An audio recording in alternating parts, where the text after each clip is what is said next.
మనం చూస్తున్నాం. గద్దె రామ్మోహన్ రావు 20 సంవత్సరాల నుంచి చూస్తున్నాం. నిరంతరం ప్రజల వెంటనే ఉంటున్నారు. ప్రజలు అంటేనే ఆయన ప్రజల్లో రోజు పొద్దున్నే లేచిన కాంచి ప్రజలు అంటూ ఉంటారు. అంతేకాకుండా ఆయన అధికారంలో ఉన్నా లేకపోయినా ఎప్పుడు చూసినా ఈ సేవా కార్యక్రమాలు ఎక్కడో చోట ఎవరైతే రోజువారీ దినదిన దీని మీద డిపెండ్ అయ్యారో వాళ్ళందరికీ ఎంతో కొంత సహాయం చేస్తా వాళ్ళ కాళ్ళ మీద వాళ్ళు నిలబడతారు చేస్తున్నారు. సార్ మీరు మిమ్మల్ని ఆదర్శంగా తీసుకుని మేము కూడా చేస్తున్నాం. ఇది తప్పకుండా ఇటువంటి ఎమ్మెల్యే గారు అడుగు చేయడంలో మేము నడుస్తున్నాం. అంతేకాకుండా మా నాయకులు మీరు చూస్తే నారా చంద్రబాబు నాయుడు గారు కానీ, పవన్ కళ్యాణ్ గారు కానీ, అంతేకాకుండా నందమూరి నారా కుటుంబాలు ఎన్నో సేవా కార్యక్రమాలు చేస్తున్నారు అధికారంలో ఉన్నా లేకపోయినా. ఇప్పుడు బసవ తారకం క్యాన్సర్ హాస్పిటల్ ఉంది. ఎంతో మంది పేదవారికి క్యాన్సర్ వైద్యం ఉచితంగా అందుతుంది. అంతేకాకుండా ఎన్టీఆర్ ట్రస్ట్ ద్వారా బ్లడ్ బ్యాంక్ అంటారు, స్కూల్స్ ఉన్నాయి. ఇటువంటి ఎన్నో కార్యక్రమాలు చేస్తా అధికారంలో ఉన్నా లేకపోయినా మా నాయకులైనా కార్యకర్తలన్నా మా నాయకులు అడుగుజాడల్లో నడుస్తున్నాం. మీ అందరికీ మా నాయకుల తరఫున ఇంత తెలుగుదేశం కుటుంబం ఇంత స్ట్రాంగ్గా ఉందంటే మా నాయకులు చూపించే ఆదర్శవంతమైన బాటే మా బాట. ఒక్కటి గుర్తుంచుకోండి, ఒక్క ఛాన్స్ ప్రభుత్వాన్ని మనం అందరం ఇచ్చేసాం. ఇచ్చినందుకు ఏం చేసింది? 27 ఎస్సీలకు సంబంధించిన పథకాలను రద్దు చేసింది. బీసీలకి ఎన్నో కమిటీలు వేసామని ఒక్క అధికారంలో లేకుండా చేసింది. పేదవారికి నిత్యం అన్నం 5 రూపాయలకి అంటే నెలకి 450 రూపాయల ద్వారా భోజనం చేసే పేదవాడికి సంబంధించిన అన్నా క్యాంటీన్లు కూడా రద్దు చేసింది.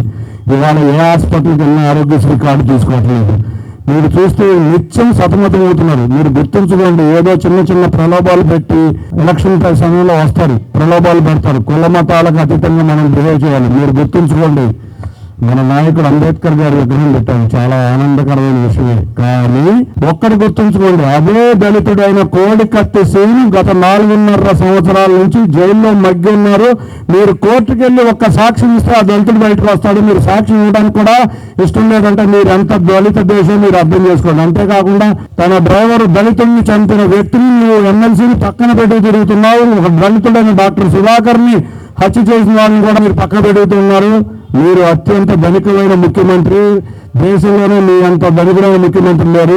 మీరు అంబేద్కర్ గారు విగ్రహం ఓపెన్ చేయడంతో పాటు ఆయన చెప్పిన సూత్రాలు తెలుసుకోండి. పే బ్యాక్ సొసైటీ, నువ్వు సంపాదించిన దాంట్లో ఎంతో కొంత సొసైటీకి వెనక్కి ఇవ్వండి అనే అంబేద్కర్ సూత్రాన్ని మీరు పాటించండి. విగ్రహంతో పాటు అది కూడా పాటించండి. మీరు చూస్తే మా నాయకులు గద్దె రామ్మోహన్ రావు గత 20 సంవత్సరాల నుంచి ఇటువంటి సేవా కార్యక్రమాలు ఆయన పే బ్యాక్ సొసైటీ ద్వారా చేస్తున్నారు. చంద్రబాబు నాయుడు గారు చేస్తున్నారు, వారి కుటుంబం చేస్తుంది, నందమూరి కుటుంబం చేస్తుంది, అట్లాగే చిరంజీవి గారి కుటుంబం చేస్తుంది. వాళ్ళందరినీ తెలిసి బుద్ధి తెచ్చుకోమని కోరుతున్నా. మనకు అమరావతి వస్తే మన యువకులకి ఉద్యోగాలు వస్తాయి, మన యువకులు మన కాళ్ళ మీద నిలబడతారు. అంతేకాకుండా సంక్షేమం వస్తుంది, అభివృద్ధి వస్తుంది. ఎన్ని రావాలంటే నారా చంద్రబాబు నాయుడు గారు, అంతేకాకుండా పవన్ కళ్యాణ్ గారు సూచించిన జనసేన తెలుగుదేశం ఉమ్మడి అభ్యర్థులు గెలవాలి. తప్పకుండా వారిని అద్భుతంగా మెజార్టీతో గెలిపించుకుందాం. మనం చాలా బాధల్లో ఉన్నాం. ఇవాళ కరెంటు ఛార్జీలు పెరిగినాయి, నిత్యావసర సరుకులు పెరిగినాయి. అసలు ఒకటేంటి చెప్పుకుంటే బోల్డన్ని బాధలు ఉన్నాయి. ఫ్యాన్కు ఓటేసినందుకు ఫ్యాన్ వేసుకోవాల్సిన పరిస్థితి కూడా పేదవాడికి లేదు. ఫ్యాన్ వేసుకుంటే కరెంటు బిల్లు పోతే పథకాలన్నీ రద్దు. కాబట్టి గుర్తుంచుకోండి, ముఖ్యంగా ఈ ప్రాంతంలో నివసించే పేద ప్రజలు, నిజంగా మీ పొట్టగాడి కూడు కొట్టాడు ఇటువంటి వ్యక్తిని మనం ఇంకొకసారి నమ్మొద్దు.